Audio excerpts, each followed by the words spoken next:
For a limited time, you can buy past Hearthstone mini sets for 2,000 gold or 6 hours of work in Canada. So if you're a free-to-play player like myself, you might be wondering what is the best mini set for you to buy. If you are thinking of using your gold to buy 20 packs instead of the mini set, don't, you idiot! It's always more valuable to spend your 2,000 gold on the mini set rather than just buying packs. The advantage of buying mini sets is that for 2,000 gold, you get 4 specific legendary cards, meaning that if those legendaries are great, you'll get some amazing value. The Wailing Caverns mini set gives you 2 decent legendary cards in Archdruid Narlex and Lady Anaconda. But the real value from this mini set comes from Mutinous. You play Bran's Bronzebeard, and then on turn 10, you can eat your opponent's cards up.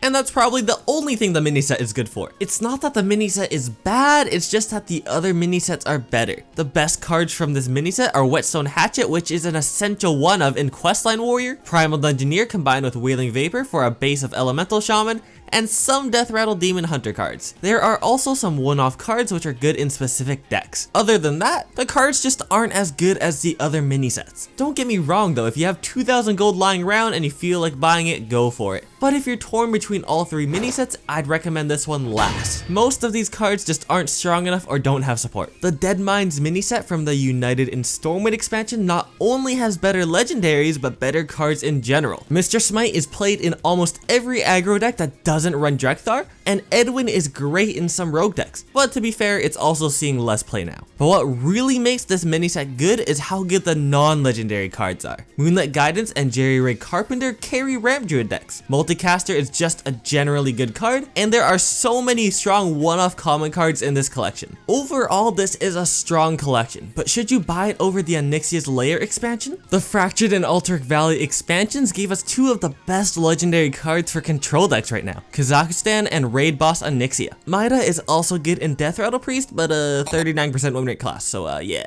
Some other cards are extremely strong too. Dragonbane Shot and Ferocious Howl is essential for Questline Hunter, and Scale of Onxyia along with Drakefire Amulet are both big spells which synergize well with their classes. If you're wondering what mini set to buy, I'd say it's a toss up between the Deadmines and Onxyia's Lair mini set. If you're looking for pure value, Onxyia's Lair is probably better. The legendary cards will give you the most value from any mini set, but I have to admit the non-legendary cards from the Deadmines mini set are just better than the ones from Onxyia's Lair. I personally buy the Onxyia's Lair one first because it is way harder to get legendary cards rather than non-legendary cards, but what would be the best scenario is if you could just buy all of them. The problem is gold is just really hard to get in Hearthstone, but there is a way to get free gold without doing anything with a bit of time and patience, and I explain how to do that in this video right here. Subscribe for more Hearthstone. Thanks for stopping by. I'll see you around.